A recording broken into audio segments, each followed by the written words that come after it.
One of them is repairing, especially look, for example, the expressway. So this is some of the dynamics that we're looking regards to the economic impact of maandamano. But right now, I want to bring in Mucai Kunyiha, who's the chair of Mkenya Daima.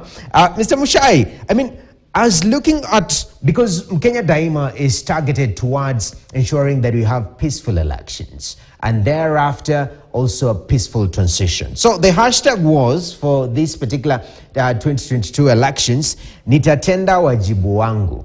And we went through the electioneering period until we got a new government, and here we are. Hashtag has changed to maandamano, and now we are discussing the impact.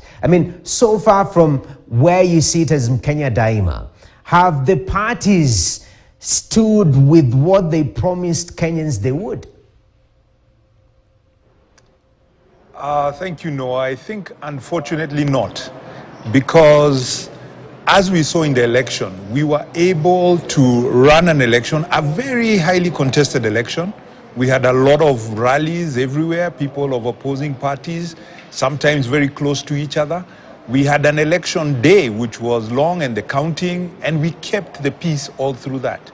Specifically, we can add all our institutions seems to have behaved pretty well. The police, we didn't have much violence in the political campaigns. Any little violence that was there was kept low. When we had a contestation, it was taken to court. And that was what was the Mkenya Daima, that pledge that everybody said that if I have a contest, I will take it to court. And that happened for both the presidential, governor seats, MP seats, and the judiciary also did very well in making sure that all those contestations were dealt with on time. So what does that say to us? That we actually have the mechanisms, we have the institutions that can work. When they work, they can work, and we can resolve political issues according to our constitution, according to the law that we've set. Unfortunately for us now, since then, we are seeing a deterioration. And what it is almost an ignoring of the pathways that we have set in our constitution that allows us to deal with these issues. If we take like the demonstrations, it is true the constitution says we can demonstrate, and the police are supposed to allow for demonstrations to happen, or to facilitate for demonstrations to happen. Why we are asking is, why are the police and Azimio not sitting together and saying, how can we have peaceful demonstrations? Because at the beginning, it's all like, let's have a fight. Nobody's talking about how can we do this peacefully.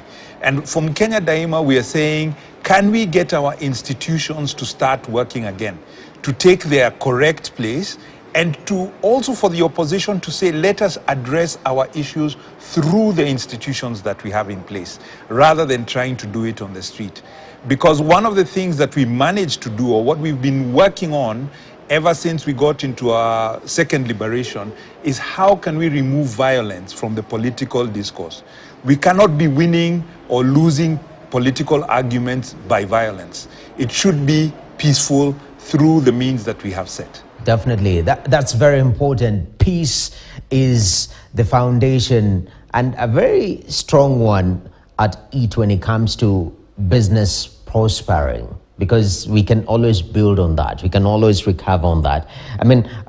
Victor, Wednesday mandamanos have been put on hold, according to the Azimio team. As Kenya Private Sector Alliance,